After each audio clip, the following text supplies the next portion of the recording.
Hello, everyone. This is Ralph Perez from Strange Planet, and here is my part 2 follow up to Remakes. But in this case, it is what movies do deserve a remake. Coming up.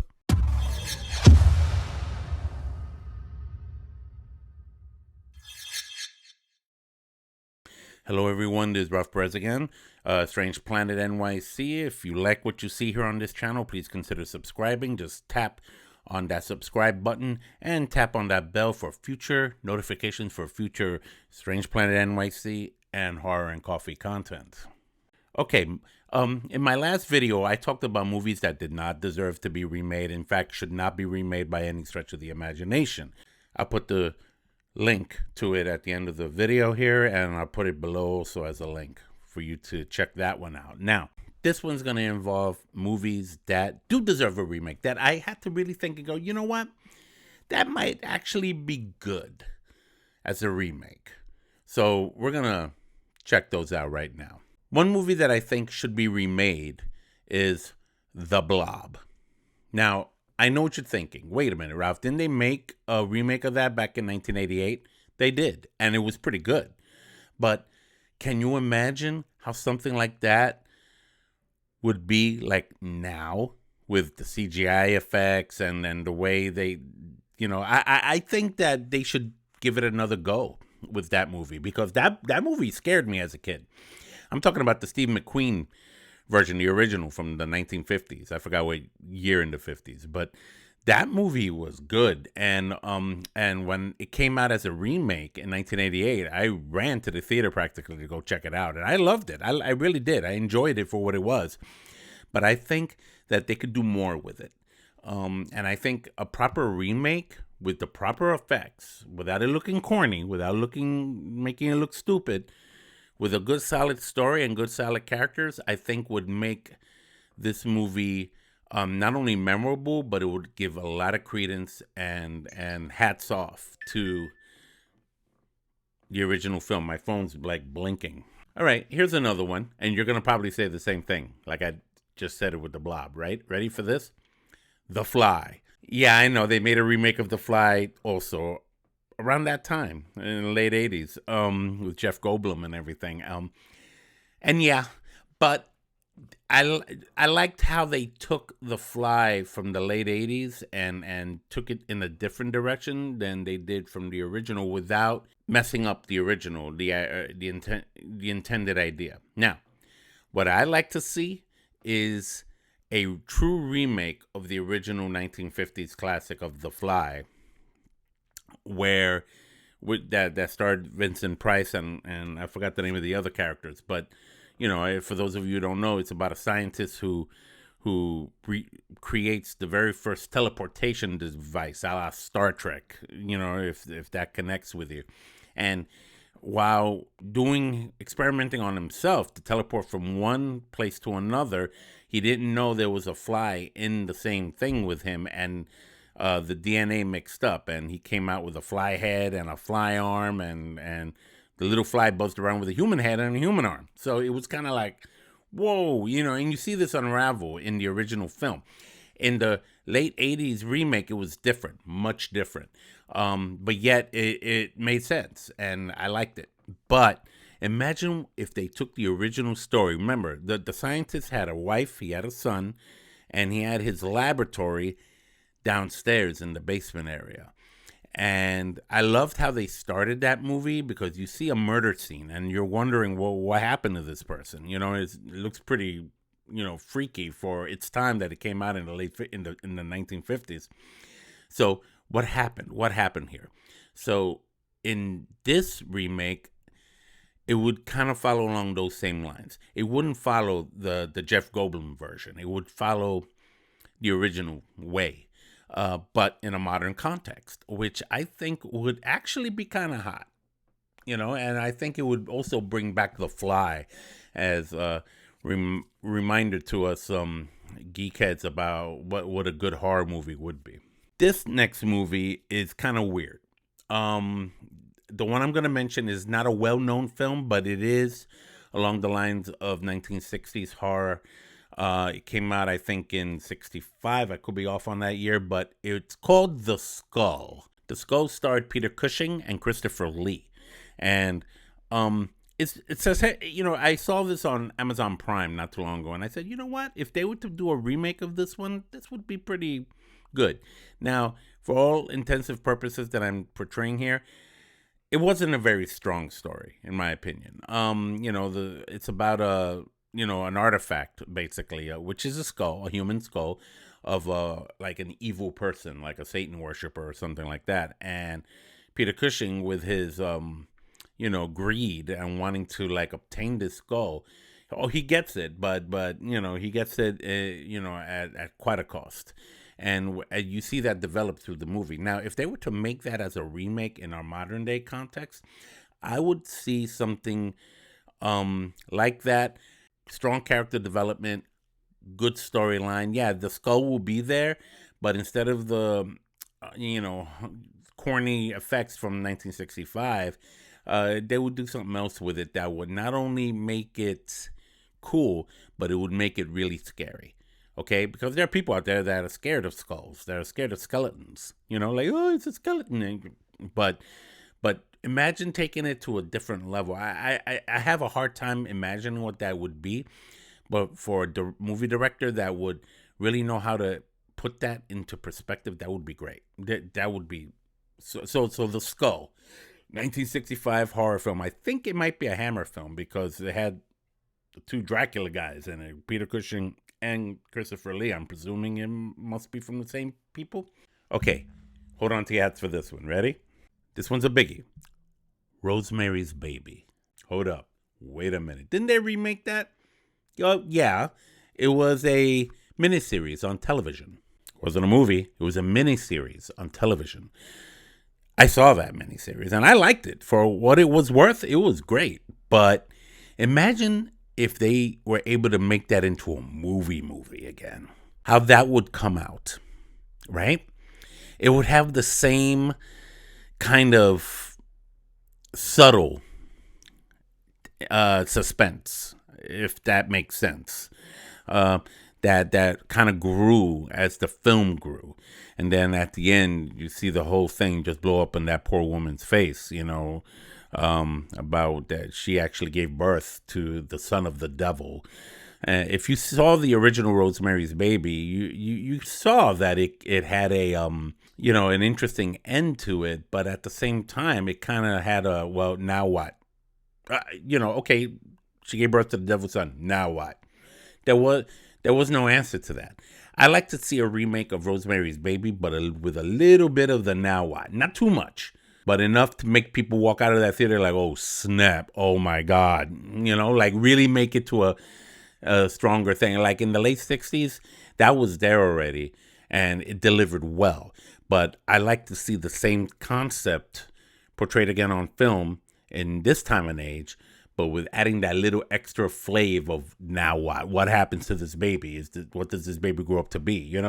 And maybe we could see a little bit of a flash forward at the end of the film, like an epilogue of the movie, where we see where that happens and how it really turns out to be a lot more deeper than we ever thought. I would love to see a remake of Rosemary's Baby like that. Okay, here's another movie, another horror film, Burnt Offerings. Now, Burnt Offerings is one of those horror films about, a haunted house and evil spirits and whatnot. And it came out in the 70s. I saw it as a kid on TV, and then I saw it again not too long ago. And it's about this family that goes to this house for the summer. And I'm to be honest with you, I forgot whether or not they bought the house or they're just staying there for the summer. Doing a remake of this would make it like, to give it the feeling of something like the Conjuring, right? Like something like that, except, this movie dared a lot. Like, this movie really showed how horrible evil can, like, rear its ugly head in the form of anywhere from an old lady to a chauffeur.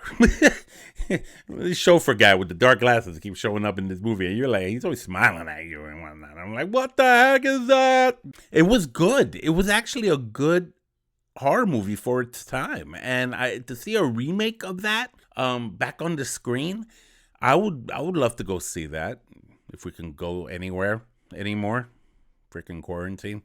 Okay, in my last video, I talked about how Psycho should not be made a remake, that Alfred Hitchcock classic. Well, but there is an Alfred Hitchcock classic that should be remade, in my opinion.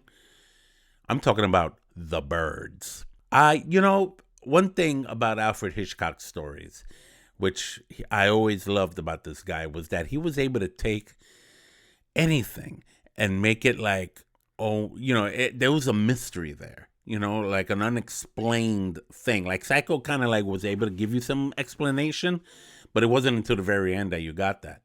But with The Birds, the mystery remained. Why did all these birds start going crazy? In this little remote island right off the coast where this community lived, all of a sudden these birds go going crazy, like attacking kids, attacking people, blowing up gas stations. I mean, it was a mess.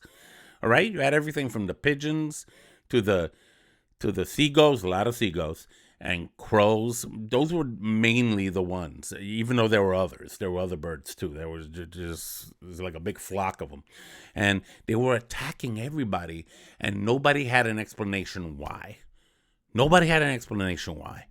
It could have been environmental. It could have been something deeper than that, for all we know. I would love to see a movie that would show that in a modern day context, same setting, like a little, secluded community on an island off the coast. There is an explanation, and we kind of find out what that is. And I would dare say I have no clue what that would be, but it would be nice to have a good explanation, because that was always the big question when somebody sees a movie like that. I have that movie in my collection. I love it.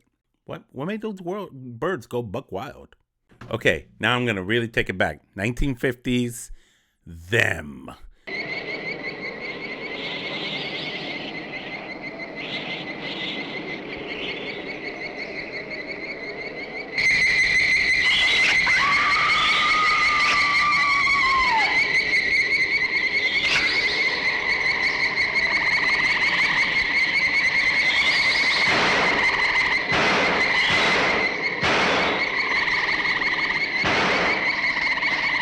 Now, Them is an old sci-fi horror classic about giant ants, the effects of the thermonuclear tests in New Mexico.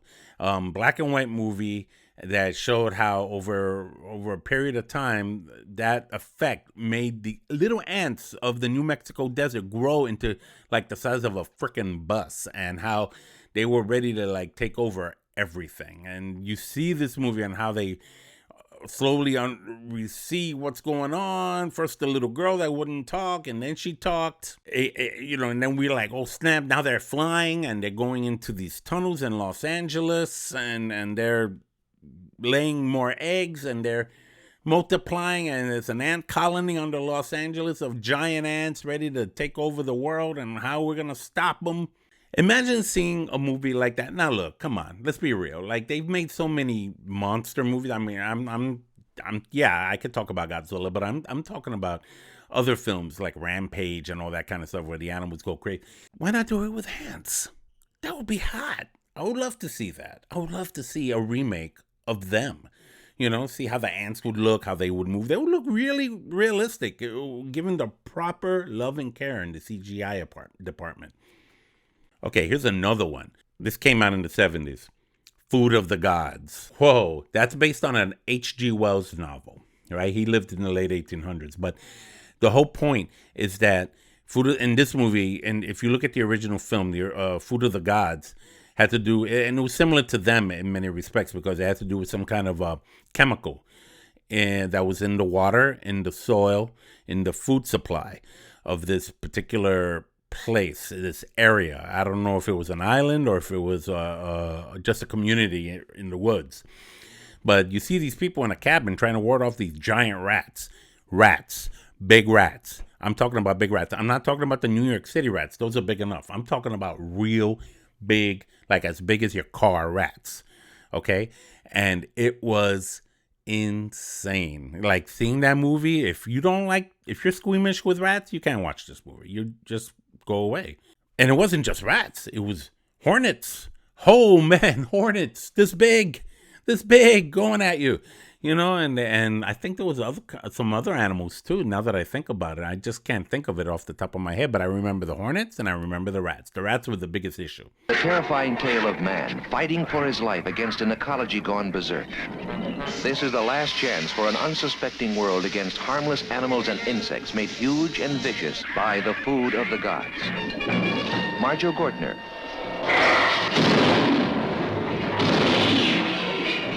And you see at the very end, can I spoil this? If you don't want me to spoil this, I'll just walk away right now. All right, ready? Here I go. At the end, you see them getting rid of the chemicals, right? And then you see it go down the river again, and you see these cows drink it up. And then those cows go into a farm, and they milk the cows, they put it in the milk cartons, and then they put it in our kids. Kids are drinking the milk carton. And you already know what's going on, right? That's probably true. That's probably what happened. That's probably why our kids are growing up, and there's like 12-year-olds looking like they're 20, which is scary because it's like great remake. I would love to see the CGI on that. I would love a stronger storyline in that and good character development as well. That would be amazing. Okay, hold on to your hats. These last two are going to be something else. This one, second to last, I've been thinking about for years that they should make a remake. I'm talking about Halloween 3. Season of the Witch. Yeah, I'm talking about Halloween 3 Season of the Witch.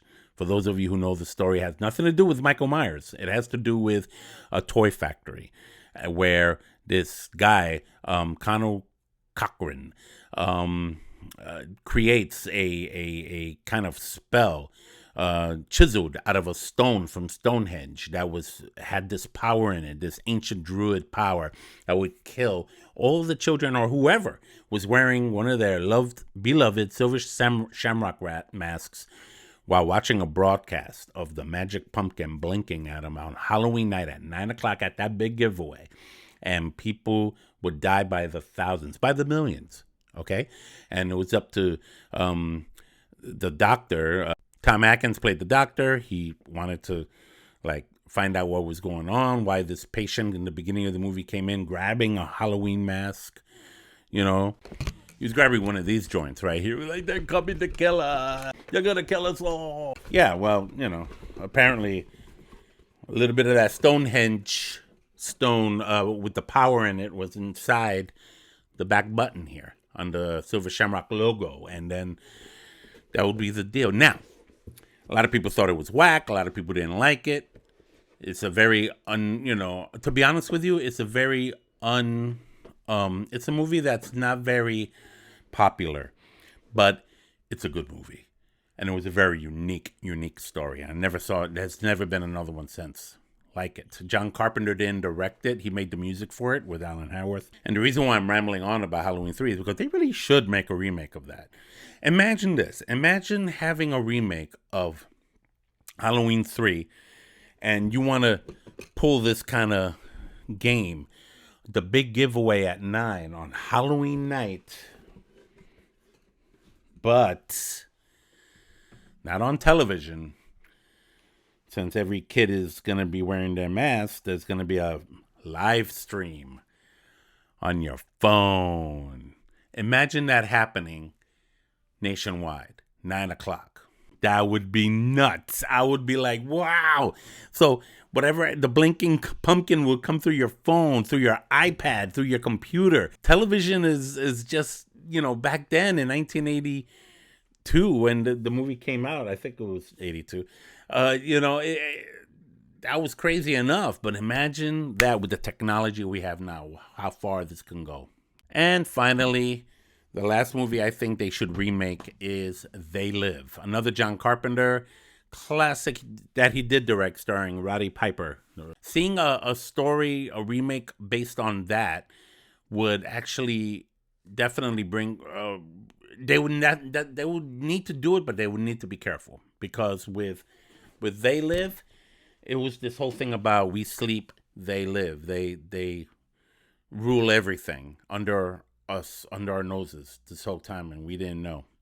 And that's interesting because if you think about it, how does one discover? Sure, glasses, but maybe another form of technology they can use to discover this person that's just this outsider, the way Roddy Piper's character was, that finds out that these characters, these people, that half the population are actually these alien beings controlling everything.